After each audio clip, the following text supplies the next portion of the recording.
पर्वत के किनारे हनुमान जी ऊपर चढ़ करके खड़े हो गए और हनुमान जी विचार करने लगे कि जब अंधेरा होगा तब मैं प्रवेश करूंगा। और जब अंधेरा हुआ तो हनुमान जी छोटा सा रूप लेकर के अंदर जाने लगे। जहाँ सोना ज़्यादा होता है तो वहाँ पहरेदार भी ज़्यादा होते हैं। तो वहाँ लंकिनी नाम की एक पहरेदार थी। हनुमान जी अंदर जाने लगे तो कहा, ए तू कहाँ जा रहा है, मुझे जानता नहीं क्या? अब देखो, जो अक्कड़ लोग होते हैं ना, उनके सामने आप कितने ही छोटे बन जाओ, कितने भी विनम्र बन जाओ, लेकिन वो अपनी अक्कड़ता छोड़ते नहीं है।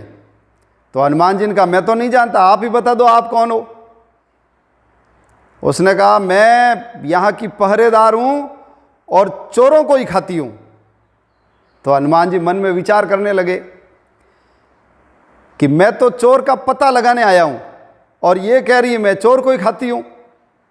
तो सबसे बड़ा चोर तो रावण है जो अंदर बैठा है। हनुमान जी ने कहा कि तू यदि चोरों को ही खाती है तो सबसे बड़ा चोर है रावण, जो हमारी माँ सीता को उठा करके लाया है, उसको तू पहले खा। हनुमान जी मन में विचार करने लगे कि जो चोरों को खाने की व्यवस्था चोरों को पता लगाने वाले को ही खाने लगे तो समझ लेना चाहिए कि रावण का राज्य आ गया है।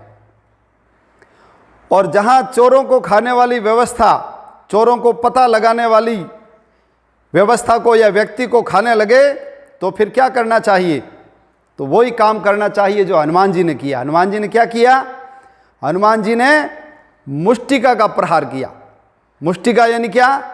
ये समाज है, अंगुलियों की तरह बिखरा हुआ है और समाज में लोग एक प्रकार के होते भी नहीं है। कोई छोटा होता है, कोई बड़ा होता है, कोई अंगूठे के टाइप का अलग टाइप का ही होता है। तो ऐसे सभी लोगों को संगठित होकर के, एक होकर के ऐसी व्यवस्था के ऊपर चोट करना चाहिए। इसलिए हनुमान जी ने उस समाज रूपी संगठन का प्रहार किया। और जब ऐसा सात्विक संगठन किसी के ऊपर प्रहार करता है तो व्यक्ति से विरोध नहीं होता, व्यवस्था से विरोध होता है। और यदि व्यवस्था ठीक हो जाती है तो व्यक्ति से तो कोई विरोध नहीं है। इसलिए हनुमान जी ने उसको मारा नहीं, उसके ऊपर केवल चोट की। सात्विक संगठित ऐसे समाज रूपी संगठन का उन्होंने प्रहार किया। और जब प्रहार हुआ तो लंकिनी के मुंह से उल्टी हो गई, खून निकल गया। अपन भी यही चाहते हैं, व्यवस्था ठीक हो। और जब व्यवस्था ठीक हो जाती है तो हनुमान जी ऐसे लोगों को क्षमा करते हुए अंदर आगे बढ़ जाते हैं।